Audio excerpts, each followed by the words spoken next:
It's the 20th of July, 1969. You, your friends and family are all squished together on the sofa, staring at a TV. You're watching the unimaginable, the first steps ever taken on the moon. For the next 3 years, you would continue to see moonwalks at regular intervals. Then, there would be no more moonwalking. During a short 3-year period, the US put 12 people on the moon. I am 14 years old, and no one has ever stepped foot on the moon in my entire lifetime. No country has sent people to the moon in 47 years. Despite technological advancements in many other areas, the US and no other country could continue to progress toward that lunar mission. Why not? Maybe it has something to do with teamwork. When the US was working on the Apollo missions, they were racing and competing with the Soviet Union. The glory of beating Russia might have missed the bigger opportunity.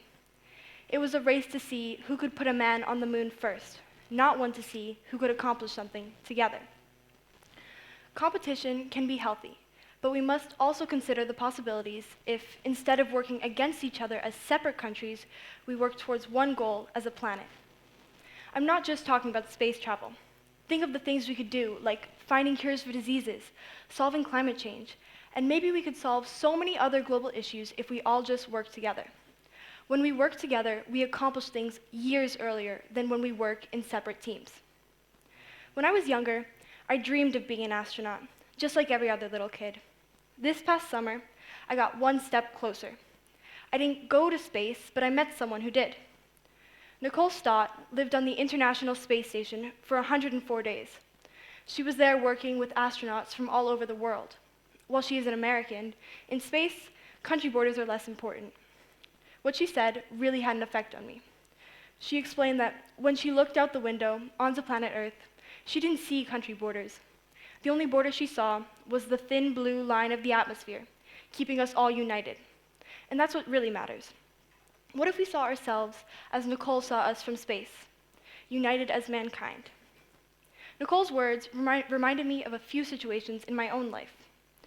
Every year, my extended family gets together at my grandparents' house for a holiday or just a nice evening. The night is filled with laughing, catching up, singing, and dancing.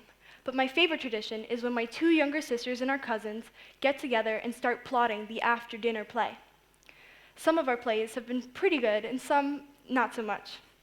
One year in particular, we all wanted to be the main character, but there can only be one.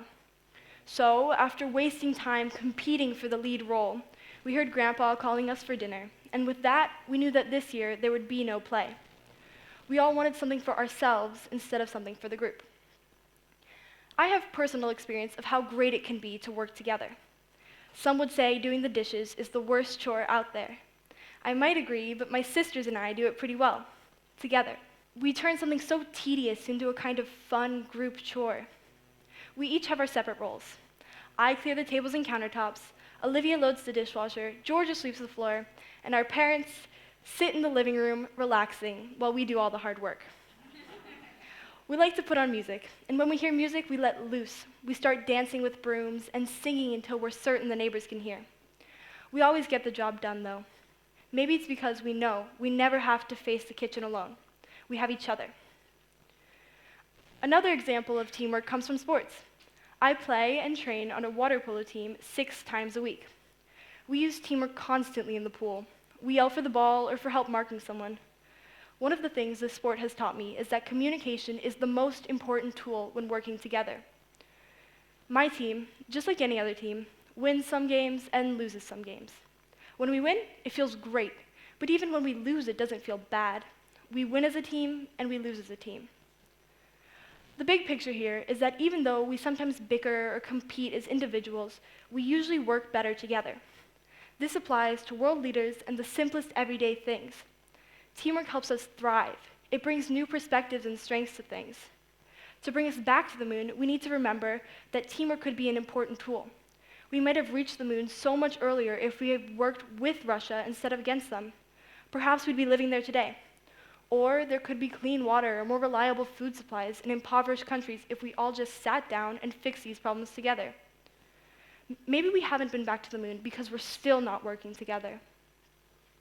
Neil Armstrong said, as he took his first steps on the moon, one small step for man, one giant leap for mankind. Where are we planning on taking that leap? Because, after all, the possibilities are endless when we work together. Thank you.